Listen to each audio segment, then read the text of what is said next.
do a quick video here on some of the implements that I have for the John Deere 1025R subcompact utility tractor.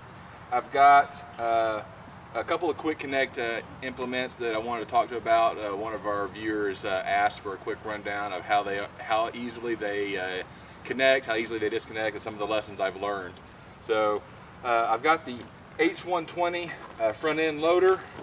That's the quick connect implement, along with the pallet forks that work on the same platform. The front end loader disconnects the bucket off the front, and we can substitute the pallet forks on there. I've also got the 60D auto connect mower deck. So we're going to get to it. I'm going to show you how to disconnect those, how to reconnect them, and then some of the things that I've found. I want to get to how to disconnect the bucket, and we'll go ahead and connect the pallet forks. So on the implement themselves, this section here is connected to the bucket and to the pallet forks by hooking underneath this hook that's on the bucket right here, and then down below there's a section that goes over a little pin that sticks out from the bucket, and this pin here goes into the hole there and locks down. Okay. So I've got both pins disconnected now. So now I'm going to start the tractor, and we're going to set the bucket down and back away from it.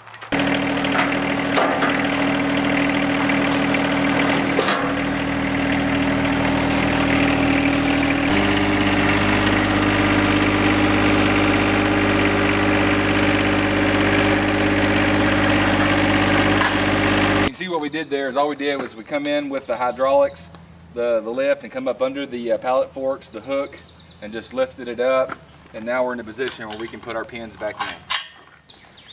Now let's talk about how to disconnect the entire implement. So what we're going to do is we're going to turn the tractor on, and we're going to put down pressure on the front of the implement to slightly lift up the front tires of the tractor. That will enable us to be able to grab these hooks here on the implement that hold on to the tractor, and we'll be able to lift those up with the release of that pressure. Once we've done that, we'll go ahead and lower it back down so the tractor's back on the ground, and then we'll slowly back away from the implement, and that will allow us to set the implement on the ground disconnected from the tractor. We'll then shut the tractor off, and we'll disconnect all of the hydraulic hoses from the tractor. Once we've done that, we'll be able to drive away.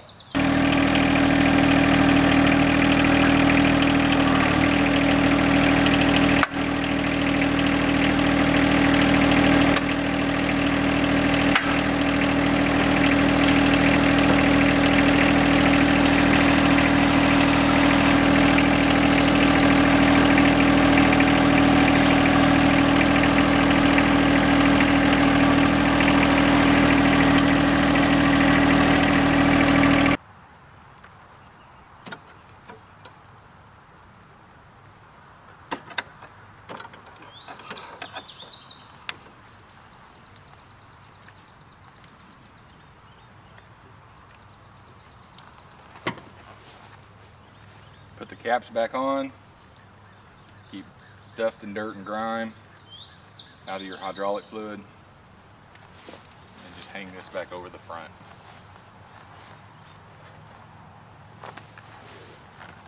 Cap these as well. Now we're ready to back up.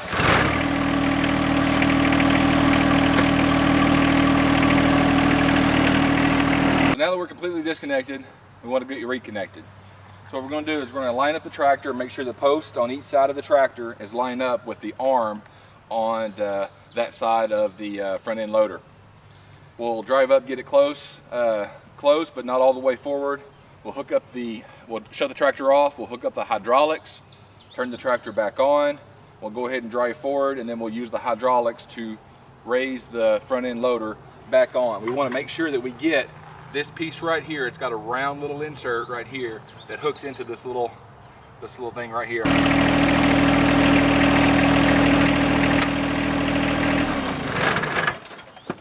right, we're going to get our hoses.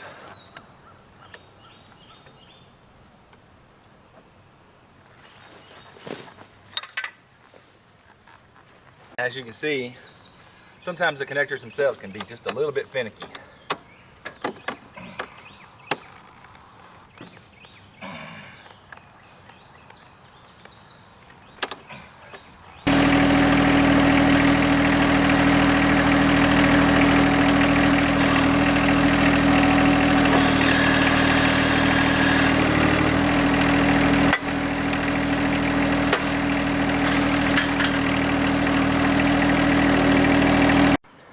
One thing I want to mention before I move on to disconnecting and connecting the mower deck is that this pallet fork implement does have the ability to move the pallet forks horizontally along the frame. As I move in here, you can see there are little notches in the frame every so many inches that allow us to move them from one side to the other. And all it is we got this little latch here that just lifts up and allow us to be able to slide the fork in either direction. So let's move on to the mower deck. So the mower deck, what we'll do is we will use the PTO lever that lowers our PTO devices, and we're going to lower this all the way to the ground. We're going to take each wheel in each corner, all 4 wheels, and we're going to raise them up so that we don't have any pressure on the wheels at all. Then what we'll do is we're going to make sure that we've got the blade height level set to install, and I'll get a shot of that here in just a second for you. And then there's a lever underneath that we're going to disconnect that allows us to go ahead and drive off of the mower deck.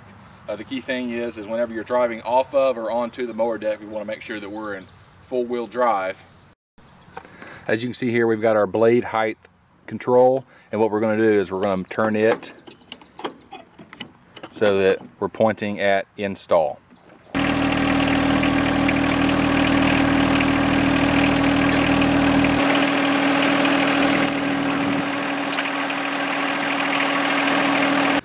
Real quick, I wanted to give you a shot of the lever underneath the tractor that will allow us to disconnect the mower deck.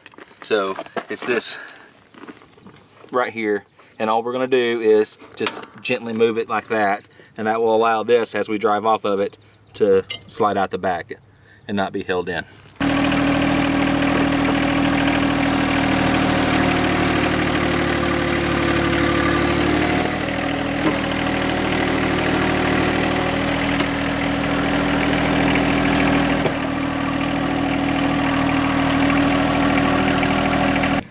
So now we've got the mower deck completely disengaged from the tractor.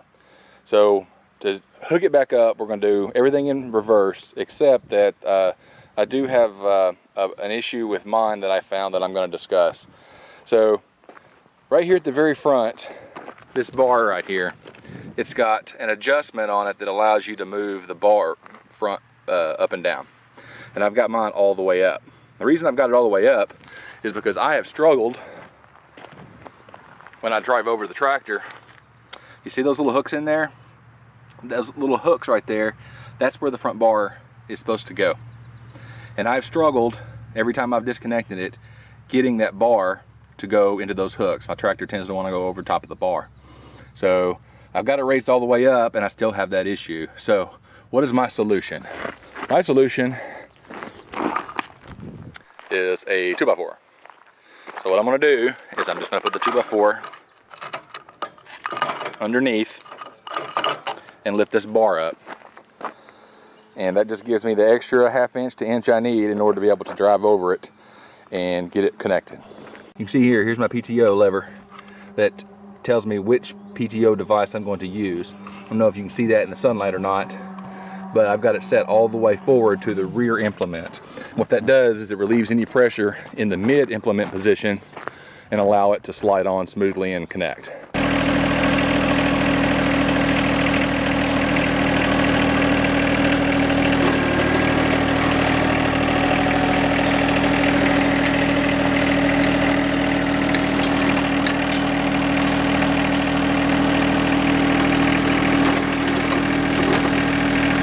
And now what I'm going to do is I'm going to hop off.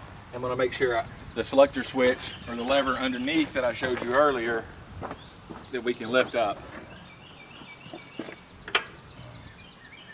We can. We got it locked into place, and so now all we got to do is raise the deck. After I raise the deck, I'm going to take it off the install on the deck blade height switch and move it back from install back to my preferred mowing height.